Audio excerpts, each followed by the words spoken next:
The main tool of government censorship on COVID and many other issues was the social media platforms. Zach Voorhees is a whistleblower who worked at Google.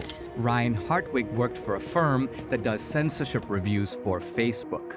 How much does Facebook know about you or me or anyone? Not only do they know more about you than your wife, they can predict your behavior. So they're almost omniscient.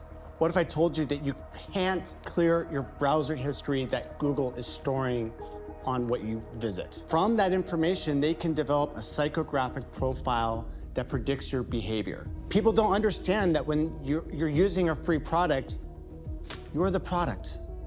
I'm assuming the reason you joined Google is you were attracted by the promise of the internet. Like when they went IPO, they put out a constitution. First one, don't be evil. But their second constitutional line was organize the world's information and make it universally accessible and useful.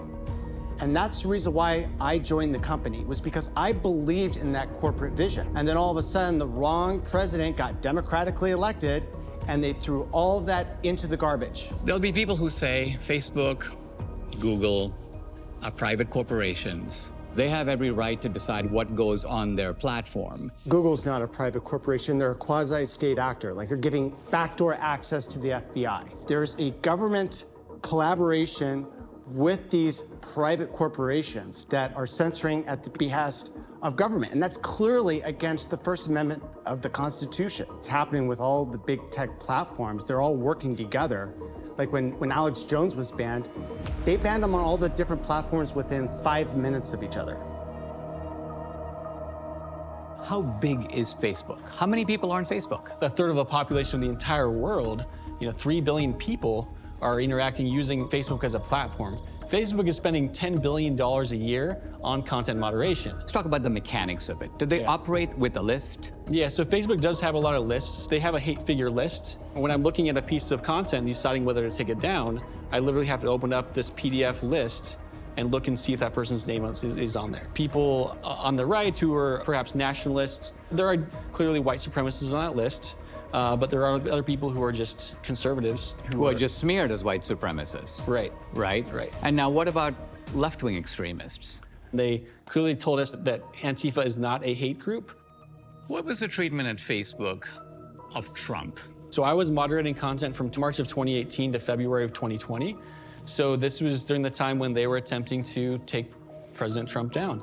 The most egregious was, Trump was giving his State of the Union address, and Facebook told us to look for hate speech coming from the State of the Union address. Trump was talking about how these MS-13 members were animals, and Facebook told us you can't call immigrants animals. He talked about South Africa, how they were taking land from homeowners, and Facebook told us that this was a dog whistle for white supremacists. I did a segment on my podcast about Kyle Rittenhouse. I was promptly notified that I had been demonetized on Facebook and that I would be in Facebook jail for a year because of supporting dangerous individuals. Rittenhouse was vindicated. And then I appealed. And they're like, no, because at the time we made the decision, that was our policy. And there's no recourse. Congress has decided that big tech has full immunity from the decisions that they make. Zach, let's talk about Google, because to me, Facebook is scary. Google is even scarier. Google sees itself as a programmer of human beings. I found this in multiple slides throughout the company. They are 100% serious about believing that their users are programmable, and we should believe when they say it.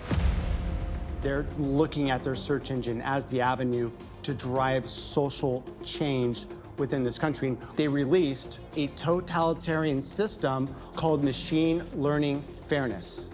They put it in design documents. They literally rewrote their news algorithm based upon what Trump was doing so that they could get this guy.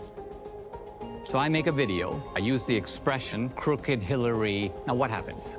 Google is going to take the audio and use artificial intelligence in order to transcribe it into text. It's going to be data mined by a bunch of other artificial intelligence, it's going to detect that you said crooked Hillary, and it's going to apply, oh, this is like a right-wing content, right? When I was there, I saw about 48 different labels that were being applied. From the way that they categorize your data impacts whether you get shadow banned, whether you get demonetized, or whether your channel gets banned outright. There's no human intervention here so far. And what you've described, it's entirely the machines. Right. Once they train the algorithms, then they can just unleash it at scale.